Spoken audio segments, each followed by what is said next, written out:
Allora, siamo qui con l'avvocato Brazzale del famosissimo gruppo Brazzale Latino Casiago, giusto se non sbaglio. Sì. Ecco, ci vuole un po' raccontare in breve la storia della sua azienda, avvocato? In breve, siamo l'azienda più antica d'Italia, abbiamo radici nell'altopiano di Asiago fino dal XVII-XVI secolo e abbiamo sempre fatto questo mestiere.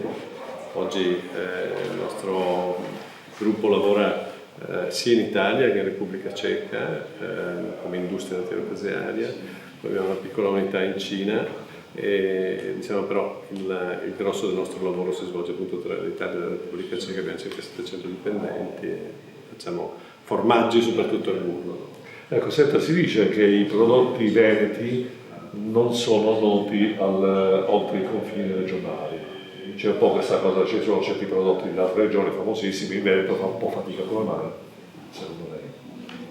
Ma è vero fino a un certo punto, ad esempio guardi, oggi ho incontrato per caso un'americana che non conoscevo e quando gli ho detto che produco l'Asiago, l'Asiago lo conosco bene, l'Asiago è un nome più noto negli Stati Uniti, addirittura più di Gruyère.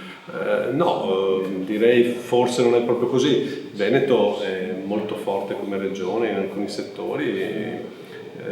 Poi è vero che noi utilizziamo anche prodotti o produciamo prodotti che sono più originari di altre regioni, come ad esempio, non so, il grana padano, ad esempio, che sarebbe più originario della Lombardia e dell'Emilia. Però mi sembra che il Veneto abbia delle straordinarie tipologie di prodotto e le sappia realizzare molto bene. Senta, avvocato, più tradizione o più innovazione?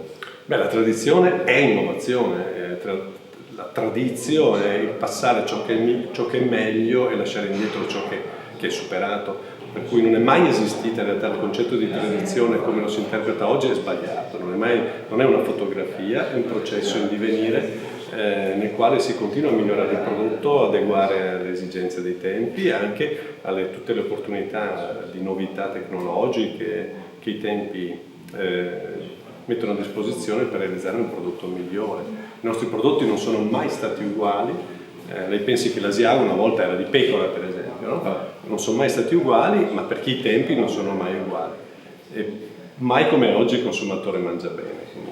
Mangia perlomeno consapevole, diciamo così. Consapevole non molto, perché c'è molta disinformazione su questo, anche c'è un eccesso di drammatizzazione molto spesso in realtà, perché le condizioni, tanto igieniche e sanitarie, oggi sono eccellenti, le produzioni sono qualitativamente molto elevate, è chiaro che il romanticismo, la poesia dei tempi antichi, ma nei tempi antichi c'era anche la fame, c'era anche la fatica, c'era anche la scarsità igienico-sanitaria.